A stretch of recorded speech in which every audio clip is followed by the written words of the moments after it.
नमस्ते दोस्तों, welcome to SP Singh GS official.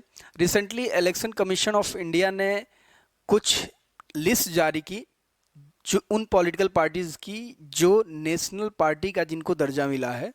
तो हमारे लिए इम्पॉर्टेंट हो जाता है क्योंकि इसमें कुछ अनएक्सपेक्टेड नाम हुए हैं, जैसे कि आम आदमी पार्टी जो कि स्टेट पार्टी थी, अब वो नेशनल पार्टी हो चुकी है।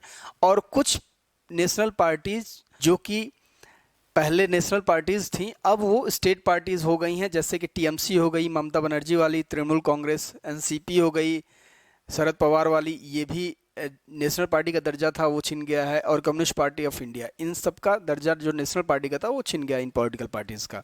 तो ये थोड़ा हमारे लिए इम्पोर्टेंट है, न्यूज़ में भी था। तो हम इसमें ये देखेंगे कि किस ग्राउंड पे नेशनल पार्टीज़ का दर्जा मिलता है पॉलिटिकल पार्टीज़ को, दूसरा इसके क्या बेनिफिट्स होते हैं, या बस यूं ही नाम के लिए है नेशनल पार्टी, या इसके कुछ बेनिफिट्स हैं, ये देखेंगे। और अथॉरिटी कौन है वो तो हम जानते ही, इलेक्शन कमीशन ऑफ इंडिया है। देखिए, how does a political party get national status. तो देखिए, कोई पॉलिटिकल पार्टीज को नेशनल स्टेटस मिले, नेशनल पार्टी का दर्जा मिले, उसके लिए 3 ग्राउंड हैं। इन तीनों में से किसी भी चीज़ को अगर वो फुलफिल कर रहा है तो उसको नेशनल पार्टी का दर्जा मिल जाएगा, वो पॉलिटिकल पार्टी को। तो पहला ये है कि कोई अगर पॉलिटिकल पार्टी है जो कि 4 स्टेट्स में एक स्टेट पार्टी का दर्जा उसे हासिल है।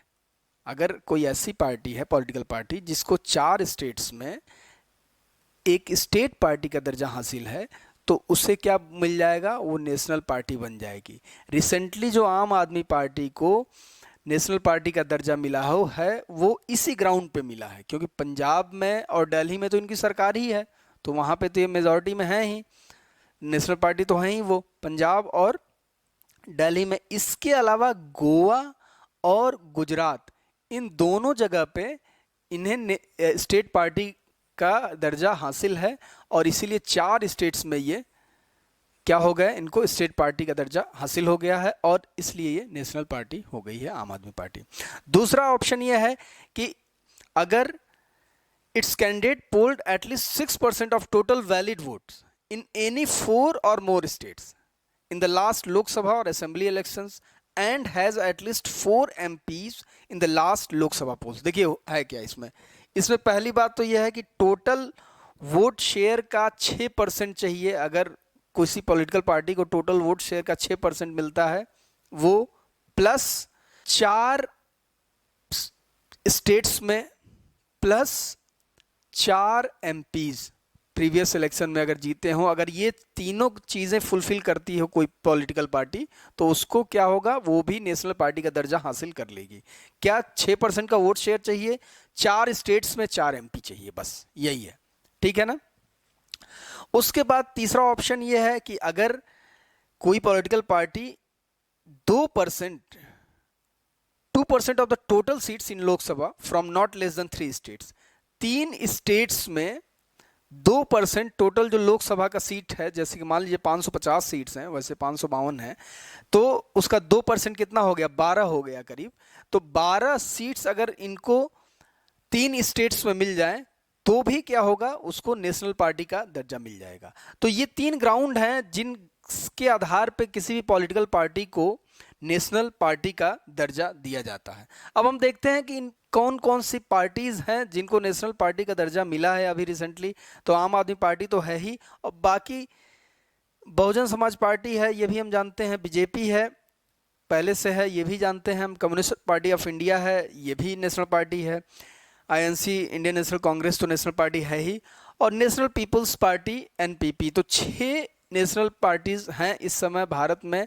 एग्जाम में कई बार इस तरह के क्वेश्चंस आते रहे हैं और आने की संभावना है, ठीक है ना, क्योंकि इसमें एक बड़ा फेरबदल है, क्योंकि समाजवादी पार्टी है, कई जो बड़ी पार्टीज हैं, तृणमूल कांग्रेस है, ये NCP है, इन सबको हटा दिया गया है। तो इसमें आ सकता है कि कौन इसमें नेशनल पार्टी है कौन नहीं है, ये सब, तो इसलिए हमें ये ध्यान रखना है।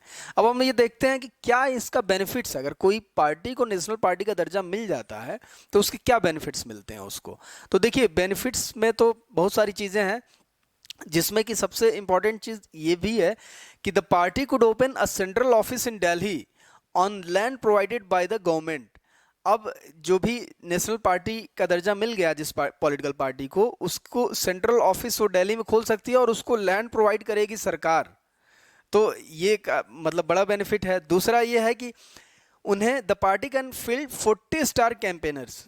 जो स्टार कैंपेनर्स होते हैं ना, प्रचारक, उनकी संख्या इसमें बढ़ा दी जाती है, 40 कर दी जाती है। पहले इसमें स्टेट पार्टीज को कितने हैं, 20 मिलते हैं, तो इसमें 40 स्टार कैंपेनर, मतलब कैंपेन करने के लिए आपको ज़्यादा लोगों को आप फील्ड में उतार सकते हैं। तो ये हो गया। तीसरा ये है कि expenditure on the star campaigner will not be included in the election expenditure of the party candidate. समझ में आई बात? जैसे कि सभी जो भी इलेक्शन कंटेस्ट करता है उसका एक्सपेंडिचर का एक लिमिट होता है एमपीज़ का, कि एमपी इतना खर्च कर सकते हैं, 75 लाख, एमएलएज 50 लाख, इस तरह का है। और रीजन वाइज भी डिपेंड करता है कि नॉर्थ ईस्ट में जो भी चुनाव होते हैं तो उसमें और इससे कम है लिमिट। तो इन पे जो खर्च होता है कैंपेनर्स पे, वो इस वाले कैटेगरी में इसमें नहीं है, इंक्लूड होता है। तो ये भी एक बेनिफिट है इन लोगों को। उसके बाद ये है कि इलेक्शन वो कहीं भी कंटेस्ट कर सकते हैं पूरी कंट्री में, ठीक है। किसी को भी the party can field candidate in any state, की कंट्री में हो किसी भी स्टेट में कंटेस्ट करने के लिए अपने अपने कैंडिडेट को उतार सकते हैं। तो इस तरह के कुछ बेनिफिट्स भी हैं। One election symbol valid across the entire country. अब अलग अलग जगह अलग अलग सिंबल नहीं लेना पड़ेगा, सेम सिंबल पे पूरे कंट्री में कहीं भी चुनाव उलट सकते हैं। तो ये ग्राउंड है जिससे नेशनल पार्टी का दर्जा हासिल होता है और ये उनको बेनिफिट्स मिलते हैं। अब देखते हैं, एक छोटा सा क्वेश्चन है, इसका जवाब आप दीजिएगा कमेंट सेक्शन में। हम, अगर आपने ध्यान से किया होगा तो ये आप कर लेंगे। On the basis of criteria issued by election commission of India, what is the minimum number of state in which a political party must be recognized to be termed as national party? तो क्या national party के लिए कितने minimum number of states में उनको state party का दर्जा हासिल होना चाहिए? तो कितना था? हाँ, बिल्कुल सही। ठीक है, okay, thank you. Please do like, share and subscribe.